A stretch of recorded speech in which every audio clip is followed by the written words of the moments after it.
Como vimos hace un tiempo atrás, yo diría casi unos meses atrás, en los primeros 18 versículos del capítulo 6 de Mateo, el Señor enfoca al cristiano en el desempeño de su vida religiosa y cómo ésta debe ser vivida para Dios y delante de Dios, no buscando el aplauso de los hombres, sino más bien procurando el agrado y la sonrisa de Dios.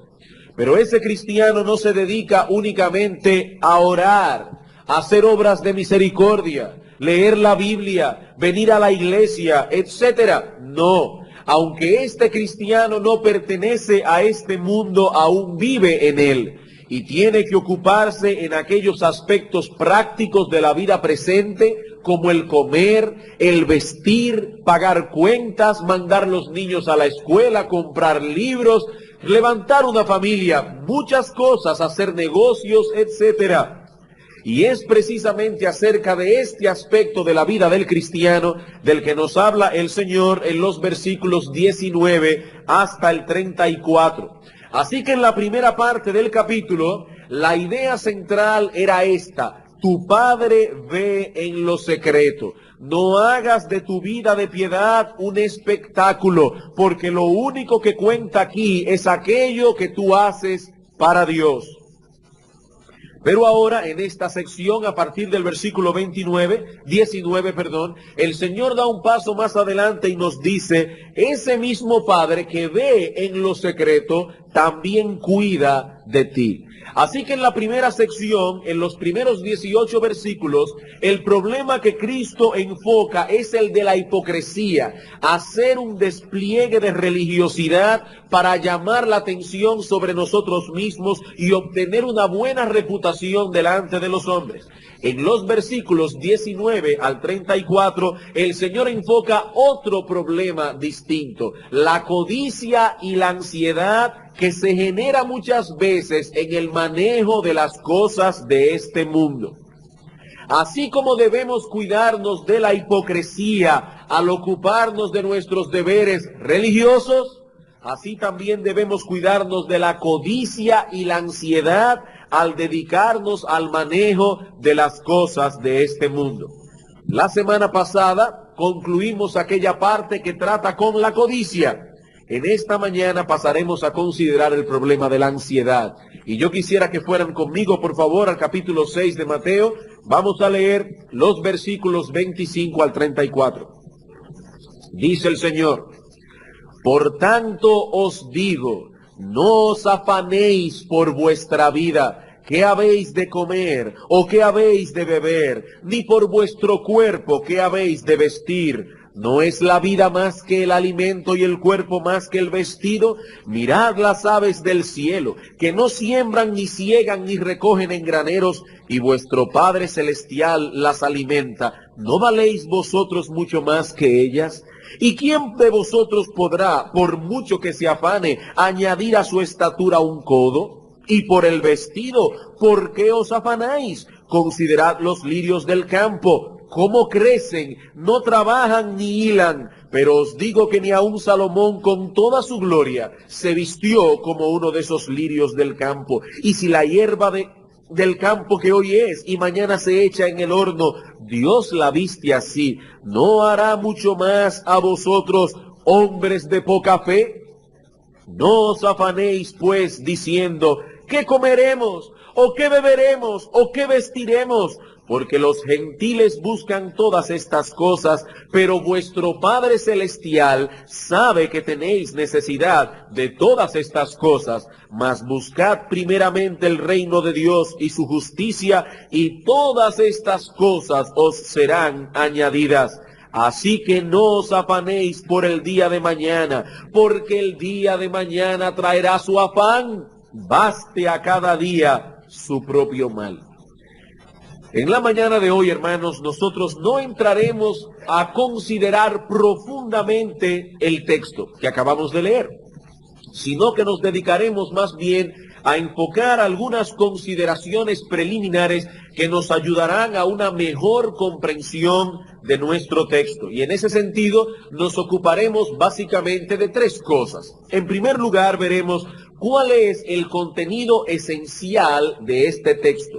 En segundo lugar, cuál es la conexión que existe entre esto que el Señor está diciendo ahora y lo que ha dicho anteriormente, porque noten que nuestro texto comienza con un por tanto. Hay una conexión aquí entre lo que se ha dicho y lo que se dirá a continuación. ¿Cuál es esa conexión? Y finalmente veremos cuál es la manera en que el Señor imparte su enseñanza en el texto. Repito, son algunas consideraciones preliminares y debo reconocer que esta estructura que estamos usando hoy no es original, pero encontré que era un bosquejo bien simple y bien atinado para introducirnos al contenido de este pasaje. Hoy simplemente vamos a picar un poco, vamos a abrirles el apetito por lo que vendrá después. Vamos a comenzar entonces a ver en primer lugar cuál es el contenido esencial de nuestro texto. En otras palabras, ¿cuál es el tema central que Cristo trata aquí? Observemos una vez más algunos versículos y notaremos de inmediato cuál es ese tema esencial. Versículo 25. Por tanto os digo, no os afanéis por vuestra vida. Versículo 27. ¿Y quién de vosotros podrá, por mucho que se afane, añadir a su estatura un codo? Versículo 28. Y por el vestido, ¿por qué os afanáis? Versículo 31. No os afanéis, pues, diciendo qué comeremos, etcétera. Versículo 34. Así que no os afanéis. Hermanos, es muy evidente que el Señor Jesucristo está enfocando aquí el asunto del afán y la ansiedad. No solo se menciona varias veces en el texto la palabra afán, sino que en 3 ocasiones el Señor da una orden expresa a sus discípulos prohibiendo el afán. Versículo 25, por tanto os digo, no os afanéis. Versículo 31, no os afanéis. Versículo 34, así que no os afanéis. Podríamos traducir estos textos de la siguiente manera: no estéis ansiosos. O si quieren, también podemos traducirlo: no os angustiéis. En Lucas capítulo 12, versículo 29, nosotros tenemos el pasaje paralelo y allí leemos: vosotros pues no os preocupéis por lo que habéis de comer, ni por lo que habéis de beber, ni estéis en ansiosa inquietud. No estéis en ansiosa inquietud. No se angustien por esas cosas. En cierta ocasión leí que la palabra inglesa, que en español se traduce como inquietud, la palabra worry, proviene de una palabra en alemán que significa ahorcar. Así que aquí no nos estamos refiriendo a una simple preocupación, sino más bien a una preocupación que nos asfixia, a una preocupación que nos ahoga. Ahora, noten más detenidamente por cuáles cosas no debemos tener ese tipo de inquietud o de ansiedad. No se está hablando aquí de cosas lujosas o extravagantes. Aquí no dice, no te afanes porque no puedes tener un Lexus parqueado en el parqueo de tu casa. Ahí no dice, no te afanes porque no puedes tener una mansión de 5 habitaciones y 3 baños, etcétera. No. Aquí se está hablando de aquellas cosas que son necesarias para el sostén de nuestra vida. Comida, bebida y vestido. Es decir, lo que necesitamos para la preservación de nuestra vida, la comida y la bebida, lo que necesitamos para la protección y comodidad de nuestro cuerpo, el vestido. Hermanos, el Señor está tocando aquí una fibra muy sensible de nuestro ser. Todos nosotros sentimos a diario preocupación por esas cosas que Cristo menciona en el texto. Nuestra preservación, nuestra protección y comodidad. Eso es algo que viene inherente a la vida humana. Cuando los niños pequeños sienten y perciben ese terrible vacío en el estómago, ¿qué hacen? Comienzan a llorar, a clamar porque se les dé alimento. Y esa preocupación continúa con nosotros por el resto de toda nuestra vida. De hecho, esta preocupación es en cierto modo un instrumento que Dios usa para que cuidemos apropiadamente de nosotros mismos. Y precisamente por el hecho de que es algo inherente al ser humano, es necesario que sepamos cómo manejar esa preocupación en una forma adecuada.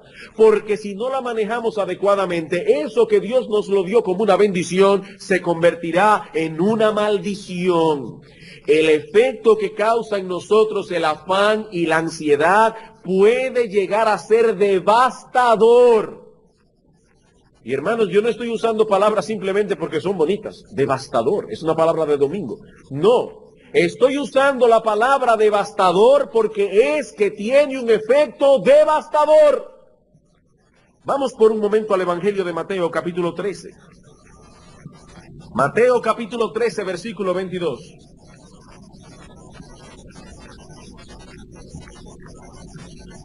En Mateo capítulo 13, el Señor está explicando el efecto diverso que tiene la palabra en los distintos terrenos donde la palabra es sembrada. Y dice que uno de esos terrenos es uno que está lleno de espinos, que tan pronto la palabra quiere florecer, los espinos crecen y la ahogan. Y ahora, explicando el significado, dice el Señor en el versículo 22.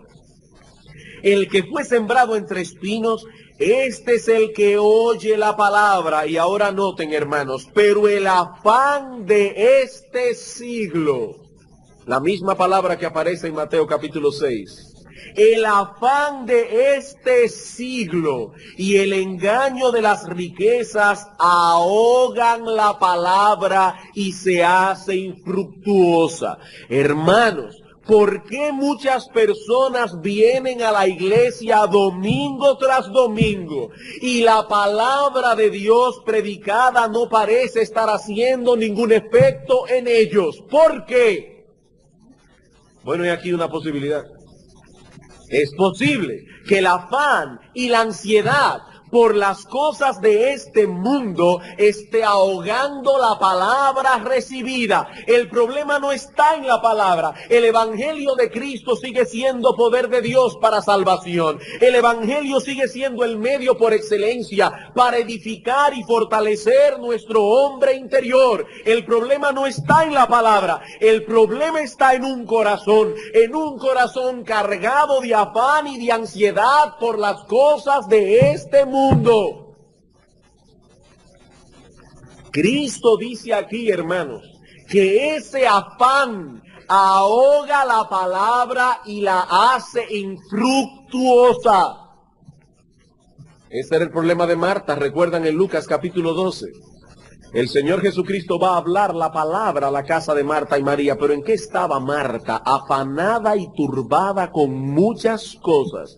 Y la presencia de Cristo ese día en la casa de Marta no hizo ningún efecto en su vida. El Señor Jesucristo ha prometido hacerse presente en medio de su iglesia cuando su iglesia se reúne a adorar, y Él cumple su promesa, y podemos estar seguros que el Señor Jesucristo está presente en medio nuestro, pasándose por en medio de los 7 candeleros de oro. ¿Por qué algunas personas vienen domingo tras domingo a la congregación? ¿Por qué algunas personas están en ese lugar a donde Cristo hace presencia y se van de aquí exactamente como volvieron? Y los vemos languidecer, y los vemos que no fructifican, y los vemos cada día peor. ¿Por qué? ¿Por qué, hermanos? El afán y la ansiedad ahogan la palabra. No permite que la palabra florezca, dé el fruto adecuado. El afán y la ansiedad. En Lucas capítulo 21, versículo 34, el Señor llega todavía más lejos y nos advierte incluso que algunas personas no estarán preparadas para el día de su venida. El Señor volverá y los encontrará no preparados. ¿Por qué? Lucas capítulo 21, versículo 25. Entonces habrá señales en el sol, en la luna y en las estrellas, y en la tierra angustia de las gentes confundidas a causa del bramido del mar y de las olas. ¿Cuándo será eso? Versículo 27. Entonces verán al Hijo del Hombre que vendrá en una nube con poder y gran gloria. El Señor volverá. Versículo 34. Mirad también por vosotros mismos, que vuestros corazones no se carguen de glotonería y embriaguez y de los afanes de esta vida, y venga de repente sobre vosotros aquel día. Los afanes de esta vida.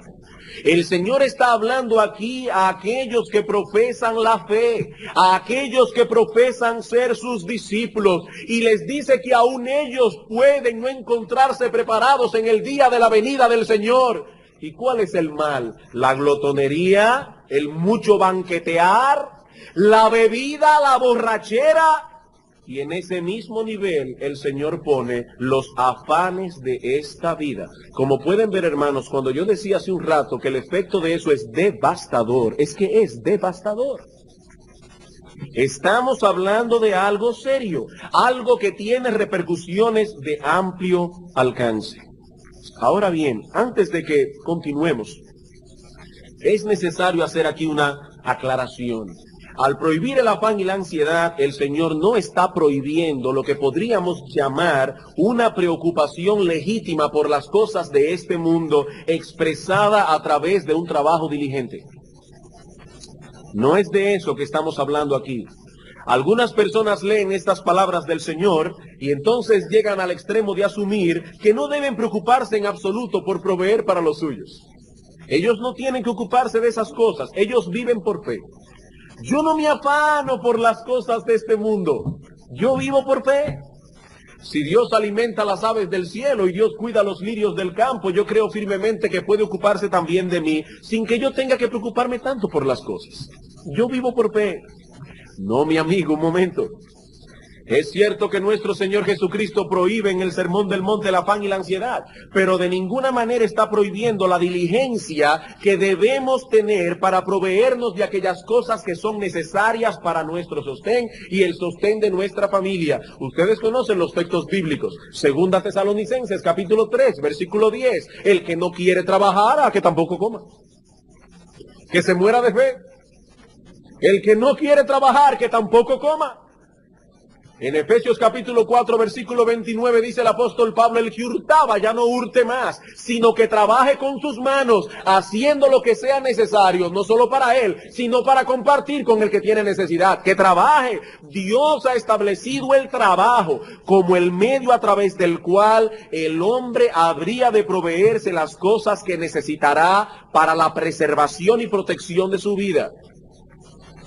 Y no podemos tener aquí, hermanos, la filosofía del negrito del batey. El trabajo no es una maldición. El trabajo no es una maldición que vino como causa del pecado. Aún antes de la entrada del pecado, el hombre tenía un trabajo que hacer. Y luego de la caída leemos en Génesis 3:19 la sentencia de Dios: con el sudor de tu frente, no con la frente del otro. Con el sudor de tu frente comerás el pan hasta que vuelvas a la tierra. En Éxodo 20, el pasaje en que se recogen los 10 mandamientos, leemos en el versículo 9, 6 días trabajarás y harás toda tu obra. Afanarse por el día de mañana no es lo mismo que ser diligente con el trabajo que nos corresponde hoy. Pablo dice en Colosenses capítulo 3, versículo 22 en adelante, que todas las cosas que hacemos en nuestros lugares de trabajo debemos hacerlas de corazón, como si fuese para el Señor, no para el cheque que yo recibo al final de mes, sino como para el Señor. Y en 1 Timoteo capítulo 5 versículo 8 dice Pablo, el que no provee para los suyos y mayormente para los de su casa, ese hombre ha negado la fe y es peor que un incrédulo. Dejar de trabajar amparados en la provisión de Dios, eso no es fe, hermanos. Eso es una necia presunción. Sí, Dios ciertamente ha prometido proveernos lo que necesitamos, eso es verdad. Pero Él ha establecido el trabajo como el medio por excelencia a través del cual nos proveerá lo que necesitamos. Estas dos cosas no son incompatibles. En Proverbios capítulo 6 se nos presenta la hormiga como un ejemplo de diligencia, de laboriosidad y de precaución. Y se nos dice que debemos imitar a la hormiga. La hormiga se ocupa diligentemente de almacenar comida en el verano para que no le falte en el invierno. Ah, pero eso es la hormiga, que es un insecto irracional y no sabe nada del cuidado de Dios. No, hermanos, no. Dios nos dice en su palabra que la hormiga es más sabia que nosotros en ese sentido, que más bien debemos imitar a la hormiga en eso. Lo que ellas hacen es exactamente lo mismo que nosotros debemos hacer. El apóstol Pablo dice en 2 Corintios 12:14 que los padres atesoran para los hijos. Así que no es incorrecto, sino más bien recomendable que hagamos provisión para el futuro. ¿Y eso qué incluye? Eso incluye un buen plan de ahorros, eso incluye seguro de vida, todo lo que esté a nuestro alcance para el bienestar de nuestra descendencia, siempre que tal cosa esté a nuestro alcance. Pero todo lo que esté a nuestro alcance debemos hacerlo para proveer para nuestra posteridad. Eso es lo que hace la hormiga y Dios nos dice en su palabra que debemos imitarla. Así que no se está hablando entonces aquí de esta preocupación legítima que mueve al hombre a ser diligente en sus labores para procurar el sostén de los suyos. No, los mismos ejemplos que usa el Señor en Mateo capítulo 6 rebate tal idea. ¿Qué dice Cristo? Que Dios alimenta a las aves del cielo. ¿Cómo? ¿O las aves se van y se postran en una rama a esperar que le llegue el gusano? No. Dios ha puesto instinto en las aves para escarbar la tierra y para buscar el gusano. Cuando dice que Dios alimenta a las aves, no quiere decir que lo hace sin el trabajo de las aves mismas. Ah, Dios viste los lirios del campo. ¿Cómo? Ella tira sus raíces a la tierra, de ahí saca los nutrientes y se viste con esa gala y ese esplendor. Dios viste los lirios del campo, pero las viste con su propio trabajo. Lo que Cristo prohíbe aquí es que estemos ansiosos por estas cosas. Que aparte de la diligencia que debemos tener en nuestro trabajo, lleguemos a angustiarnos con la idea de que repentinamente nos quedemos sin nada, o que no tengamos lo suficiente en el futuro para nuestro sostén y el sostén de la familia. No es de la diligencia lo que se prohíbe, sino más bien la angustia y el afán por estas cosas. Bien, habiendo considerado el contenido esencial de nuestro texto, veamos ahora en segundo lugar la conexión de esta sección con la sección anterior. Como notamos hace un momento, el Señor abre esta enseñanza sobre el afán y la ansiedad con la cláusula conectiva por tanto. ¿Qué dice el texto? Por tanto os digo. Tan pronto vemos en las Escrituras la frase por tanto, debemos comprender que lo que se dirá a continuación se encuentra íntimamente relacionado con lo que se ha dicho antes. ¿Y de qué se estaba hablando anteriormente? De la codicia y de la mundanalidad. De pretender hallar la felicidad en esta tierra a través de la acumulación de las cosas de este mundo. Riquezas, prestigio, fama, influencias, etcétera. El Señor dice a sus discípulos en el versículo 19 en adelante, no os hagáis tesoros en la tierra. No hagan el fin de vuestra existencia en este mundo el atesorar cosas terrenales, como si vuestra felicidad dependiera de ellos. ¿Y por qué no debemos hacer tesoros en la tierra? Bueno, ya vimos eso en las semanas anteriores. En primer lugar, porque las riquezas terrenales son perecederas e inciertas. En este mundo nada dura, nada satisface plenamente, nada podremos sacar de aquí. Eso es lo que podríamos llamar un argumento de sentido común. No tiene sentido común el individuo que se está haciendo tesoros en esa tierra. Esa persona es un necio. Eso no tiene sentido. Ahora, en segundo lugar, el Señor dice que no debemos hacer tesoros en la tierra por la razón de que nuestros tesoros se adueñan por completo de nuestra personalidad. Donde esté vuestro tesoro, allí estará tu corazón. Ese es el contenido de los versículos que anteceden a esta sección que estamos estudiando ahora. Y ahora llegamos al versículo 25 y ¿qué nos encontramos? Por tanto, por todo lo que he venido diciendo acerca de la codicia, de la mundanalidad, del hacer tesoros en la tierra, por tanto, no os afanéis por vuestra vida. Y alguien puede decir, pastor, yo no entiendo. ¿Qué conexión puede tener una cosa con la otra? Porque en un pasaje se nos está hablando del deseo de acumular cosas superfluas, riquezas, fama, influencia, popularidad, etcétera. Pero aquí el Señor está hablando de cosas vitales, de cosas que son necesarias para la vida. Se está hablando de comida, bebida, vestido. No veo qué relación hay entre estas cosas tan disímiles. Sí, hermanos, hay una relación muy sutil, pero muy poderosa. Muy sutil, pero muy poderosa y muy peligrosa. Muy peligrosa. En los versículos 19 al 24, el Señor enfrenta abiertamente el problema de la codicia. Pero ahora en los versículos 25 en adelante, el Señor descubre cuál es la raíz que subyace debajo de ese mal. ¿Cuál es la raíz de ese árbol? ¿Y cuál es esa raíz? Una desmedida preocupación por y una perspectiva inadecuada de las cosas de este mundo, aun aquellas que llamamos necesarias. ¿Cuál es la raíz de la codicia? La raíz que subyace debajo de este mal, una desmedida preocupación por y una perspectiva inadecuada de las cosas de este mundo. Y hermanos, esto tiene implicaciones de muy largo alcance. Puede ser que algunos aquí se hayan sentido convictos de pecado al tratar en las semanas anteriores con este asunto de la codicia y hayan tomado la determinación de luchar contra este mal que atrapa toda nuestra personalidad. Pero si queremos atacar el problema de la codicia, tenemos que atacarla directamente en su raíz. En su raíz. Veamos esto usando otros ejemplos bíblicos. La Biblia condena el homicidio como un pecado. Todos sabemos eso. La Biblia condena el homicidio y aún las personas no cristianas aceptan el hecho de que debemos respetar la vida de otro. Pero sabemos también que hay personas que cometen ese pecado.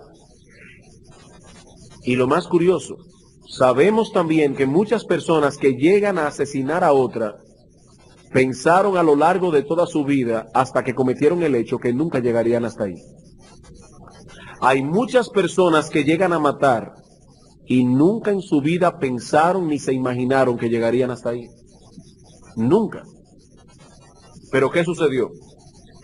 Que dejaron que la raíz del enojo y de la amargura se adueñara por completo de ellos. Es por eso que Cristo dijo en el mismo Sermón del Monte que cualquiera que se enoje contra su hermano o que dé riendas sueltas a ese enojo a través de palabras hirientes y denigrantes, cualquiera que le diga racá a su hermano, cabeza hueca, imbécil, bueno para nada, y todo eso para dar riendas sueltas a la ira contenida en su corazón, ya es culpable de homicidio. ¿Por qué? Porque esa es la raíz del asesinato.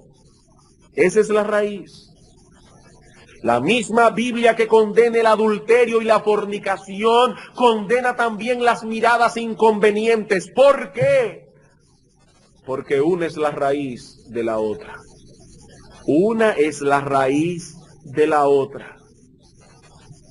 Séneca dijo en una ocasión que por más largo que sea un camino, siempre hay que dar un primer paso. El problema está en ese primer paso, en ese primer paso, en esa mirada inconveniente, en ese permitir conversaciones impuras. Es eso lo que debemos atacar.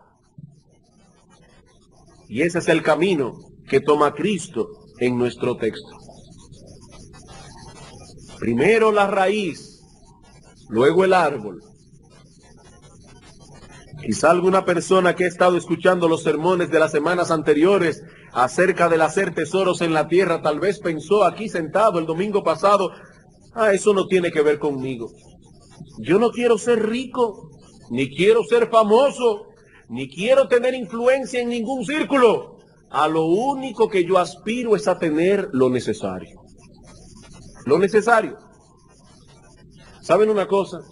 Yo he escuchado a muchas personas codiciosas usar esa misma terminología. Esa misma terminología. Solo deseo tener lo necesario. Ahora voy a admitir que tal vez tú eres honesto y de verdad lo que deseas es tener lo necesario. Pero aún así, permíteme hacerte una pregunta. ¿Estás tú experimentando ansiedad y angustia por el temor de no conseguir algún día lo necesario? ¿Estás tú teniendo ansiedad en tu corazón por el temor de que algún día no tengas en tu mesa lo necesario? Porque Cristo dice aquí que esa es la raíz de la codicia. El afán y la ansiedad por las cosas de este mundo no es otra cosa que la flor venenosa de la codicia, pero todavía sin abrir. Es la misma flor, pero todavía en botón. La ansiedad es el germen de la codicia, o es la misma codicia en germen. Y si no atacamos el mal en su raíz, tarde o temprano veremos florecer el árbol. No te engañes, hermano mío, no te engañes. Eso es codicia. Eso es codicia. Esa es la conexión que existe entre una sección y la otra. Cristo dice, no os hagáis tesoros en la tierra, no amen las cosas de este mundo, no pongan vuestra felicidad en las cosas de este mundo. Por tanto, no os afanéis por vuestra vida, porque si se afanan por vuestra vida, terminarán en lo otro. ¿No ven la conexión? Hay una conexión. Hay una conexión. Pero aún hay algo más que deseo que veamos esta mañana. Ya hemos visto cuál es el contenido esencial del texto, cuál es la conexión. Veamos ahora en tercer lugar la manera tan peculiar como nuestro Señor Jesucristo imparte su enseñanza. Y aquí veremos dos cosas. En primer lugar, el Señor imparte su enseñanza en forma de un mandato. Esto es importante. En el versículo 25 dice, por tanto os digo, no os afanéis. Es una orden. Versículo 31. No os afanéis. Versículo 34. Así que no os afanéis. No se trata de un asunto opcional o de una sugerencia conveniente. 3 veces el Señor expresa en tono imperativo el mismo mandamiento. No se afanen por las cosas de esta vida, ni siquiera por aquellas que consideramos necesarias, como la comida, la bebida o el vestido. No se inquieten, no se angustien por esas cosas. Hermanos amados, es una orden de nuestro Señor. Es una orden. ¿Y qué aprendemos del hecho de que es una orden? Aprendemos 2 cosas, al menos. En primer lugar, aprendemos que si profesamos tener a Cristo como nuestro Señor y Salvador, debemos reconocerle a Él como el dueño absoluto de nuestra existencia, incluyendo nuestra vida emocional. Si reconocemos a Cristo como el Salvador de nuestras almas, debemos reconocerle también como el amo, el dueño, el Señor absoluto de nuestra existencia, incluyendo nuestra vida emocional. Aquel que es dueño, aquel que es Señor, tiene potestad para dar órdenes. Cristo dijo en una ocasión a sus discípulos: el que tiene mis mandamientos y los guarda, ese es el que me ama. El que ama a Cristo mostrará su amor en su empeño por obedecerle. Ahora, ¿qué tipo de obediencia, hermanos? No una obediencia selectiva. Obedeceré en aquellos mandamientos que me parecen lógicos y razonables.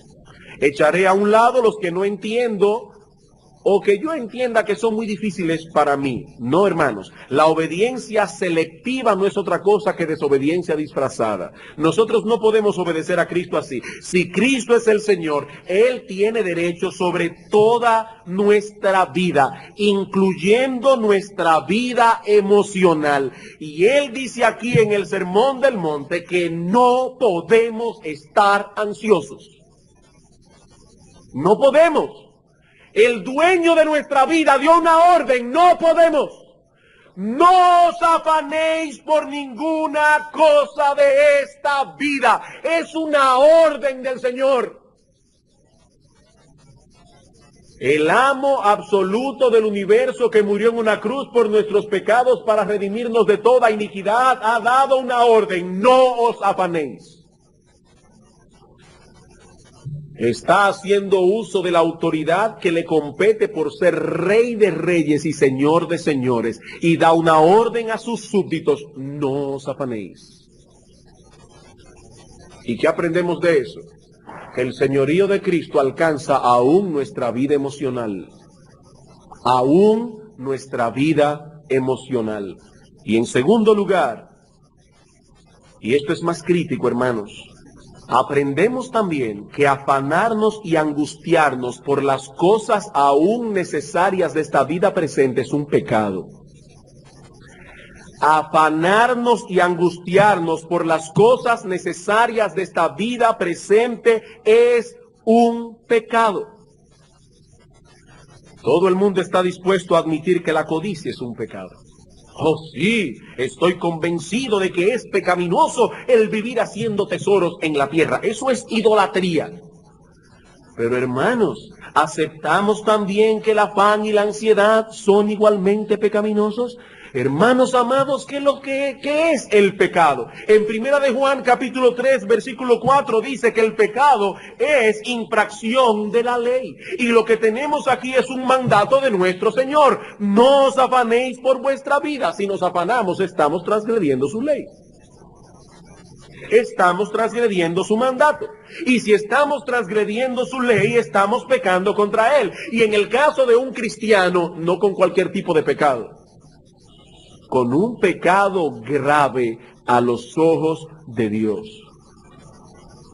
Cuando permitimos que el afán y la ansiedad se apoderen de nuestro corazón, hermanos, ¿saben qué es lo que estamos diciendo? Estamos poniendo en dudas el cuidado de nuestro Padre Celestial por nosotros. Estamos diciendo que nuestro Padre Celestial se ocupa más de pájaros y flores de lo que se ocupa de aquellos por quienes Cristo derramó su sangre.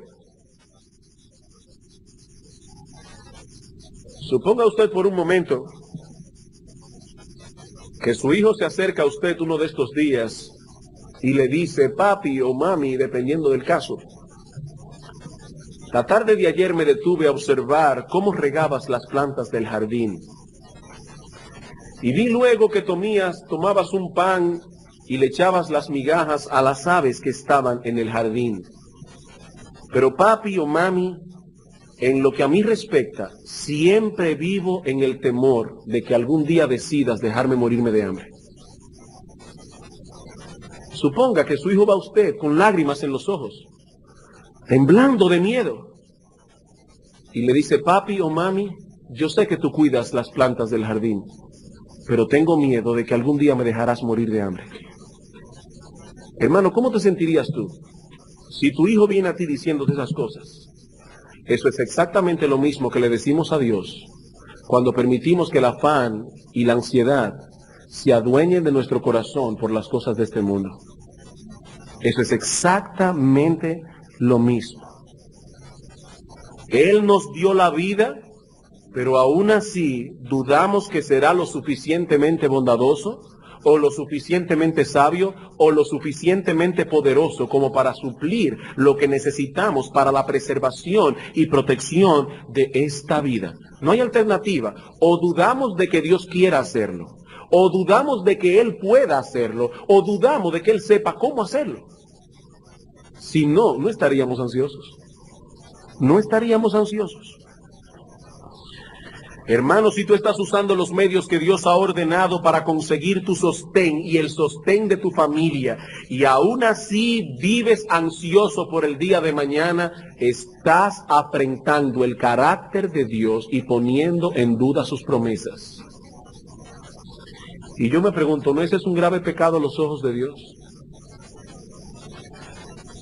Pero no solo debemos notar el hecho de que Cristo imparte su enseñanza a través de un mandamiento, sino también, en segundo lugar,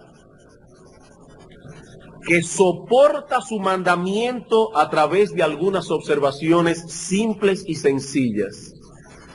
El Señor no se limita a darnos un mandamiento, el cual es repetido luego en el mismo texto, no os afanéis por vuestra vida, sino que también soporta el mandamiento con algunas observaciones simples y sencillas. Noten el versículo 25. Por tanto os digo, no os afanéis por vuestra vida. ¿Y por qué no debo afanarme por la vida? Lo que dice al final, ¿no es la vida más que el alimento y el cuerpo más que el vestido? Es una observación simple. Él está diciendo, ¿qué es mayor? ¿El arroz, la habichuela, los plátanos que tú usas para sostener la vida o la vida misma? ¿Qué es mayor?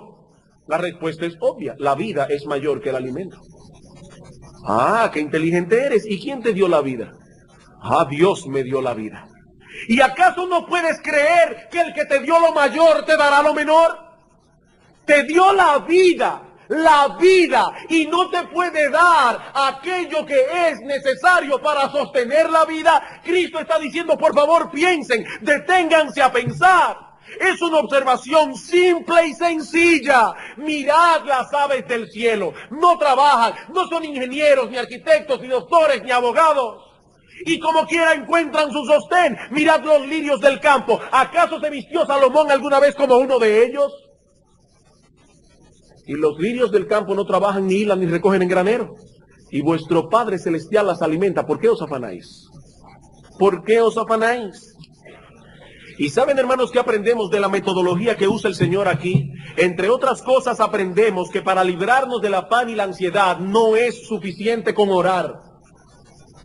Hay personas que oran y dicen, yo oro y como quiera sigo ansioso. Es que no es suficiente orar. Hermanos, tenemos que pensar. Cristo dice, miren las aves del cielo, consideren los lirios del campo, deténganse por un momento a considerar estas cosas y se darán cuenta de que vuestra inquietud es irracional.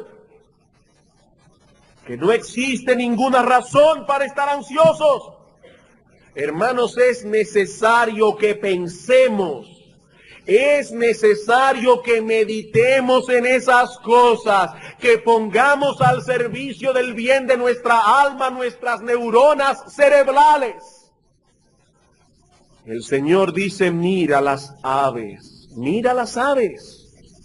aprende de ellas, que están en todas partes para enseñarte algo. Están en todas partes para enseñarte algo. El problema es que vivimos tan rápido, tan afanados por las cosas importantes de esta vida, que no tenemos tiempo para ver flores ni aves, ni mucho menos para extraer conclusiones de lo que estamos viendo. No, si somos gente muy importante. Tenemos cosas más importantes que hacer. Es como si viviésemos sin pensar, como si fuésemos seres autómatas.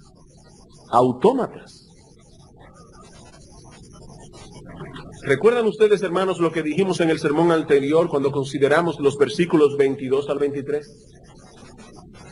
Dijimos que un entendimiento claro de las cosas necesarias, de las cosas de esta vida, es necesario para poder vivir y actuar adecuadamente. Cristo dice, si tu ojo está sano y ves bien, todo tu cuerpo estará lleno de luz.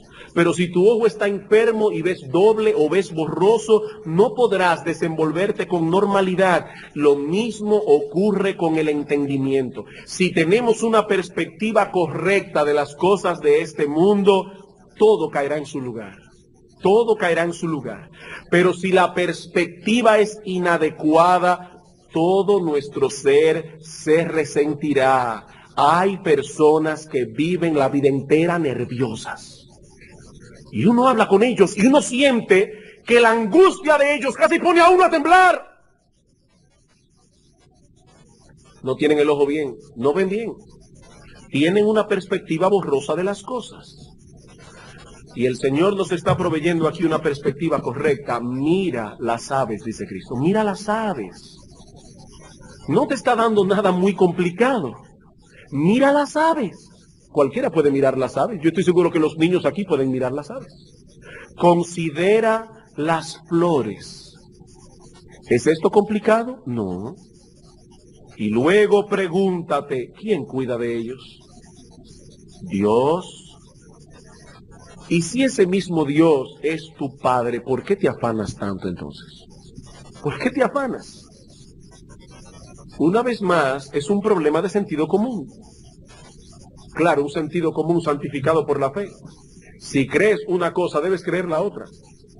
Debes creer la otra. Debes llevar ese pensamiento hasta su consecuencia final. Pero para eso hay que pensar. Hay que reflexionar. Y eso es precisamente, hermanos amados, lo que muchas veces no hacemos. ¿Saben qué es lo que nosotros hacemos? Dejamos que nuestras almas hablen sin control. Y comienza nuestra alma desde que nos levantamos por la mañana. ¿Y qué pasará si sucede esto? Si sucede aquello. ¿Y qué pasará si ahora viene esto y viene aquello? Y cuando venimos a darnos cuenta, estamos llenos de ansiedad. Y si no frenamos ese proceso, el cáncer de la codicia hará metástasis y se regará por todos los rincones de nuestras almas. Y eso es un cáncer. Eso es un cáncer que no deja vivir, no deja pensar, no deja nada. Nada. Cuando el cáncer de la codicia se riega, no deja un rincón del alma libre.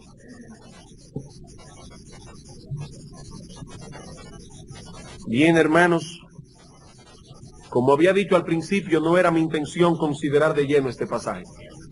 Simplemente nos hemos dedicado a considerar algunas observaciones preliminares que nos ayudarán luego en el estudio más profundo del pasaje.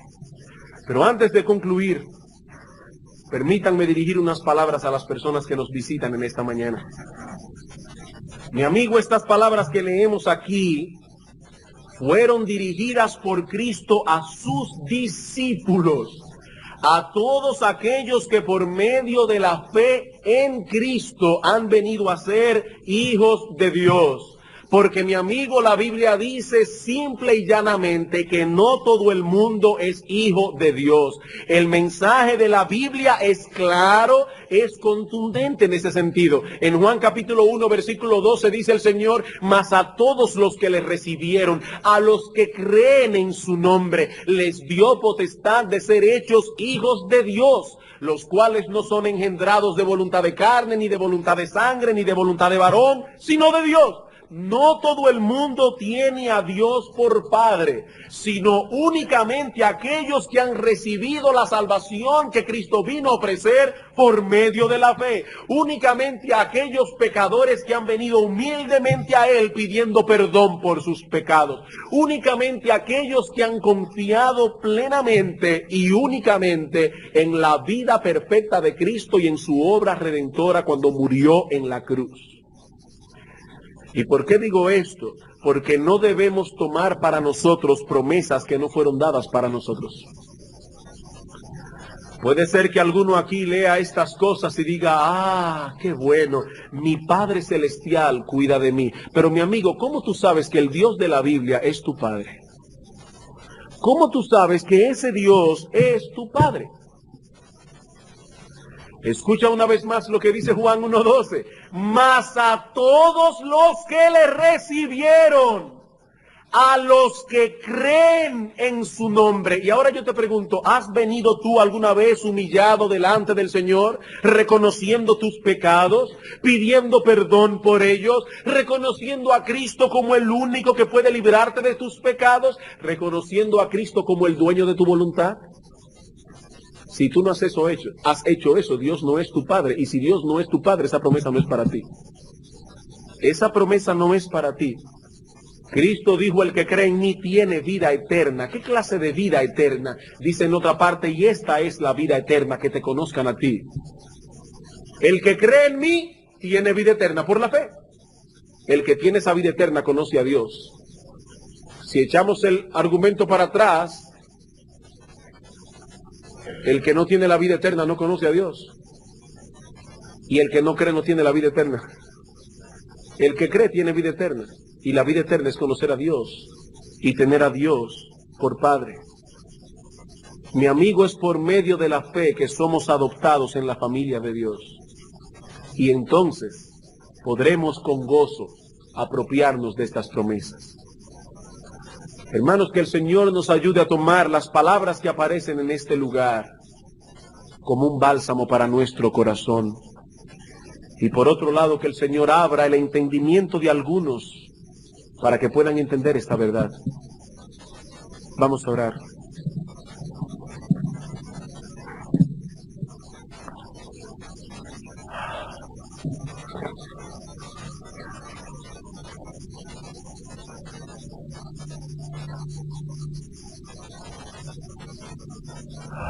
Una vez más, bendito Señor y Dios nuestro, gracias por tu bendita palabra. Gracias, oh Señor, porque tú que con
entonces nuestro ser, tal cual tú lo creaste, tú sabes traer verdades y argumentos apropiados para tranquilizar nuestras almas, para amarrar nuestras conciencias.